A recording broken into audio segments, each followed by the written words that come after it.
Whether it's through cheating or just outright becoming a criminal, these three players each have their own rise to fame as well as their own downfall story that shook the chess community, starting with Dr. Lupo. Hello, I am Kai, welcome back to my channel. If you do like my videos, then please leave a like, subscribe, make me happy, stop me from being sad, love you all, let's get into it. Dr. Lupo, the famous gaming YouTuber, rose to fame by posting videos of himself playing games like Fortnite and PUBG, sometimes with the biggest names such as people like Ninja and Myth. Recently, he was invited to participate in the 6th edition of pogchamps, a chess tournament where amateur chess players in the form of influencers, athletes and streamers play chess for tens of thousands of dollars. This tournament is loved by the community, which is why they were enraged when chess.com made the announcement that after some investigation, Dr. Lupo had been removed from the event for fair play violations. Suspicions started when, despite losing his queen in the first couple of moves, Dr. Lupo went on to completely dominate his opponent, Wolfie VGC,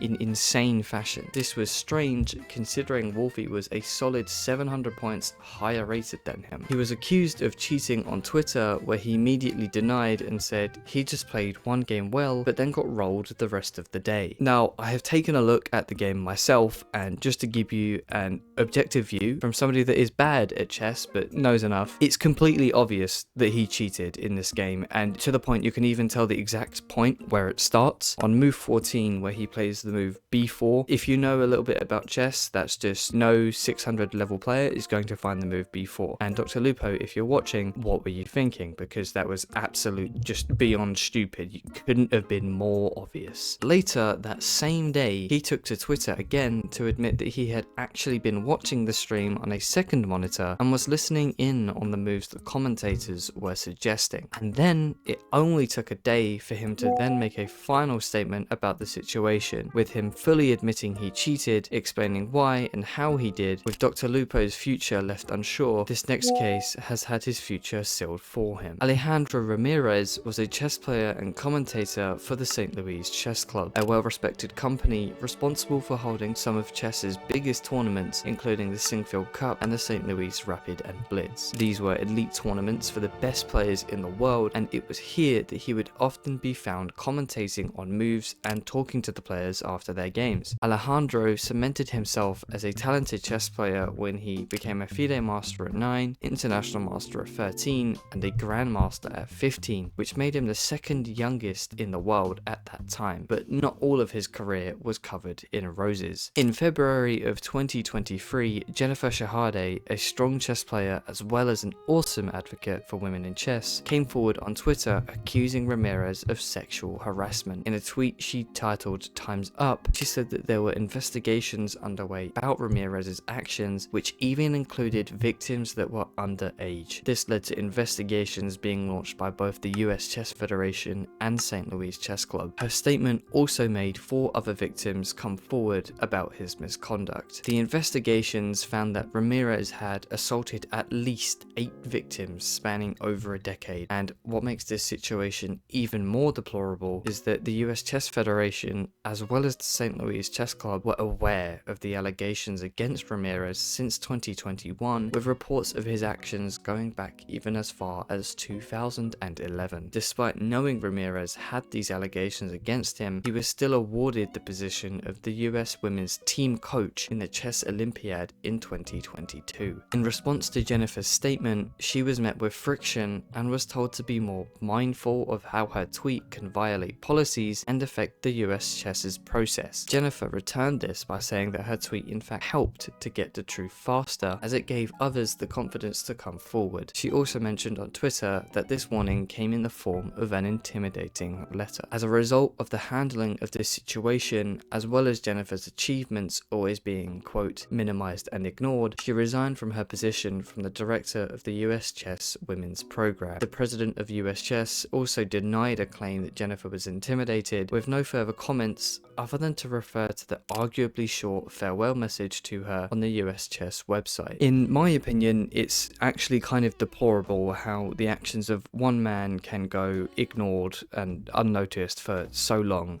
and not only that, but the organization that these women are a part of that is supposed to protect them against things like this are the ones ignoring. This obviously cannot happen ever again, nor can it ever continue, and all we can hope is that Alejandro never sees the light of day again. Our final case of someone we also hope stays gone is someone who wanted their opponent gone. In August 2024, a routine chess tournament in Russia became a crime scene when Emina Abakarova was caught spreading mercury on her opponent's board. Abakarova was a 40-year-old chess player from southwestern Russia competing in a local tournament she had won before. Her opponent was Imaginat Asmanova, someone who had previously beaten Abakarova in important matches. During setup, cameras captured Abakarova casually walking over to her opponent's board, looking around, and then rubbing something suspiciously on the surface. During the match, Usmanova began to struggle to breathe. She said, "I struggled to breathe deeply and could not get enough air," and mentioned that she saw tiny balls rolling from underneath her board. That evening, officials reviewed security footage and made the discovery, and they called the police immediately. Lab tests then confirmed that the substance was mercury, a toxic metal that can cause neurological damage and in some cases, death. Within hours, Abakarova faced criminal charges and lifetime banishment from chess. The Russian Chess Federation had called it deeply disappointing, promising the harshest possible reaction. Osmanova required medical treatment but survived, thankfully. She accused Abakarova of attempted murder, saying that many people could have been hurt. Emina said that she decided to try and poison her opponent because a week previously to this, she had beaten her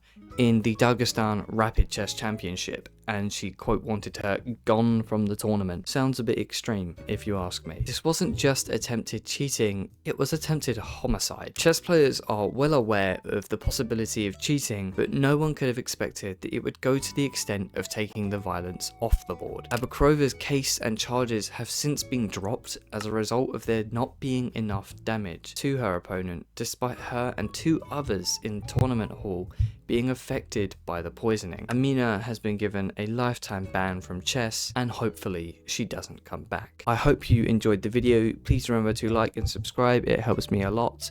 Love you and goodbye.